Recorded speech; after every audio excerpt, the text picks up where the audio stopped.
So, ayan, may nag-comment sabi niya, hindi naman pera-pera ang usapan. Aminin niyo mas masarap pa rin sa feeling na naalagaan tayo ng mama natin nung bata tayo, hindi puro trabaho. So, ayan, kagaya ngayon, na-allergic rhinitis ako, tapos antok na antok talaga ako. Uminom na ako ng cetirizine, ayan no, pagkakapantal.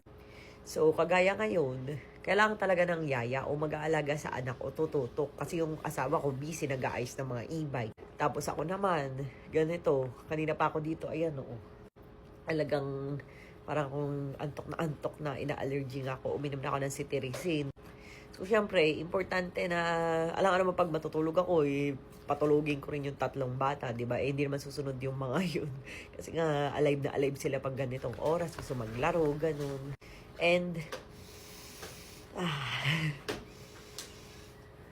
syempre, meron din tayong trabaho. May mga ginagawa din tayo. Kung wala naman akong trabaho, o wala kaming trabaho, siguro kami ang magtututok, 'di ba? Kaso nga may ginagawa rin. Pero alam nyo ba, isa sa pinangako ko sa sarili ko na never ako magiging yung parang sa mga pelikula na parang birthday ng anak, wala ako. Na, di ba yung parang mga nasa pelikula na, sorry, di makakarating si mami, busy ako sa business meeting. Charis. And as you can see naman, nandito kami palagi sa bahay, kasama mga bata, ganun. Kasi talagang more time with family talaga. Ayan, no, kagaya to si ate, ayan si Nathaniel, di ba tulog.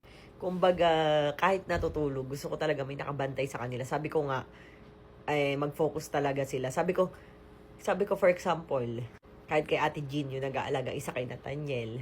So, sabi ko sa kanila, kahit na hindi sila mag-intindi dito sa bahay, kahit sabi ko nga makalat yung bahay, okay lang, wala akong problema doon. Kasi kita nyo naman, di rin ako pala utos talaga, yung linis ka dito, ganyan. So, sila na yung nagkukusa. Pero sabi ko talaga, mag-focus kayo sa bata. Kasi yun yung importante Kasi ano nga namang sobrang linis ng bahay, sobrang organized. Kung yung anak ko naman ay madulas, madapa, ganun. Nung one time pa nga si Natalia tumalon dun sa hagdan. Siyempre may bata, kumbaga may mga aksidente na hindi natin masasabi. Kahit may nakatingin na may nakatutok na isang lingot mo lang lingap ba yun? Kumbaga isang ganun mo lang, ang likot ng bata as in. Kaya siyempre, kailangan natin ng extra mag-aalaga. And sabi ko nga, kung stable ka naman sa buhay, ang sarap kaya na may nag-aalaga talaga ng anak mo bukod sa'yo. Siyempre, inaalagaan ko rin yung mga anak ko. Minsan nga kahit masama pakiramdam ko, patimpla ng gas, timpla ako, madaling araw, timpla ako, ganyan. Tapos pagka kahit not feeling well ako, kaka-CS ko lang, kakaanak ko, iiyak, katabi ko matulog, pikin ko, ganyan.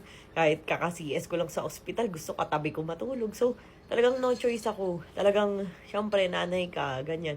Tapos, di ba, lalo na si Natnat, ang gusto ay akong katabi, ayaw dun sa daddy niya, di ba? So, gusto dun sa daddy niya kapag ka mga araw-araw. Pero pagkagabi na, parang ayaw na ayaw niya sa daddy niya. Ayan, sa akin lagi, ganun. Pag ginising ni Madam. Ayan. Oo, talagang ganun yun. Talagang medyo talaga. Kaya, ayun. Saka kapag ka may pangpasahod ka naman, why not naman, di ba? Why not naman, di ba? Alam ko naman na lahat naman ng nanay, gusto may katuwang sila mag-alaga. Kaya ngayong iba, pinapaalaga sa tatay, sa nanay, ganyan. Pero syempre, busy yung mga magulang kung may kanya-kanyang buhay din yun, may trabaho din yun na inaasikaso, may business din sila. So, hindi ko naman para pag-alagain ng anak ko, di ba? Saka ayun, syempre tumatanda na sila, hindi naman para sila yung gawin kong taga-alaga. Kaya nga meron tayong tinatawag na YA or yaya. Syempre, sila yung talagang nag-aalaga sa mga anak natin. At hindi lang naman ako yung may yaya, di ba? Hindi lang naman yung mga anak ko ang may yaya. Yun nga lang siguro, kaya medyo OA, kasi tigi-isa sila. Pero alam nyo no, bata pa kasi kami. Sa totoo lang focus na focus sa amin si mama at papa. Like, si papa gigising yan ng alas 7. Alas 6 pa nga ata para pagluto kami ng breakfast na nag-aaral kami. As in, araw-araw yun. Kasi nga, si mama, hindi naman siya mahilig magluto o hindi siya marunong magluto. Si mama naman nag-aasikaso sa amin, mga damit-damit sa amin, mga ganyan, nagtatali ng hair namin, yung tanda-tanda ko pa. So, kanya-kanya sila talaga ng gawain. Pero kahit ganun, may tigi-isa kaming yaya, yun yung naaalala ko. Tigi-isa kaming yaya magkakapatid. So, kahit di naman kami ganun kayaman noon, kumbaga may kanya-kanya kaming yaya. Kasi syempre, nagtatrabaho yung magulang ko. Di ba, meron canteen, yung sa Gran Hapansiteria before, ganun sa Lucena. At tulad na lang sabi ko, may yayaman yung mga anak ko. Lagi lang kami nandito. Kita nyo naman, lagi ang content ko, family content. Marami nang nagsasabi, ba't daw ako panay po sa anak ko? Malamang! Sa asawa ko, malamang, di ba? Kasi syempre, family content talaga ang akin. Kasi, yun yung happiness ko saka para ma-save ko yung memories, para paglaki nila, mapapanood nila yung mga videos nila, ganun.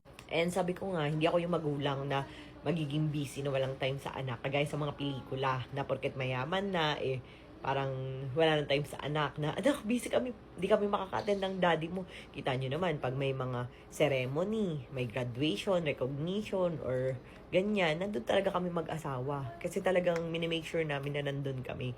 Yun nga lang ngayon, hindi ko pa masyadong mahatid sa yung anak ko sa school. Kasi nga, bed rest tayo. So, hindi pa talaga ako pwedeng maggagala talaga. Yung kapatid ko nga, yung bunso kong kapatid, nung una, wala talaga siyang yaya kasi gusto talaga niya siya lang. Hindi niya inaasa. Kumbaga, siya talaga lahat, sila mag-asawa. Pero ngayon, may yaya na din siya.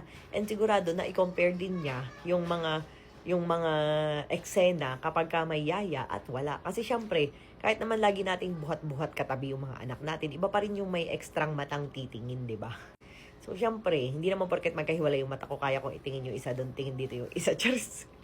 Kumbaga, may mga time na hindi ko sila kayang tingnan, lalo na tatlo yan. Ano, tatlo ba yung mata ko? Lagyan ko ng isa dito sa gitna. Cheers!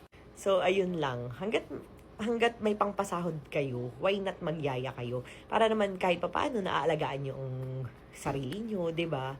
More time pa rin kayo. Saka busy rin talaga ako. Kumbaga marami rin akong ginagawa sa buhay. Mukha lang wala. Kahit nandito lang ako lagi sa bahay, marami tayong trabaho na tinatrabaho online, ganyan. So, laking tulong talaga na merong yaya na maaasahan na mag-aalaga ng mga anak natin. So, ayun.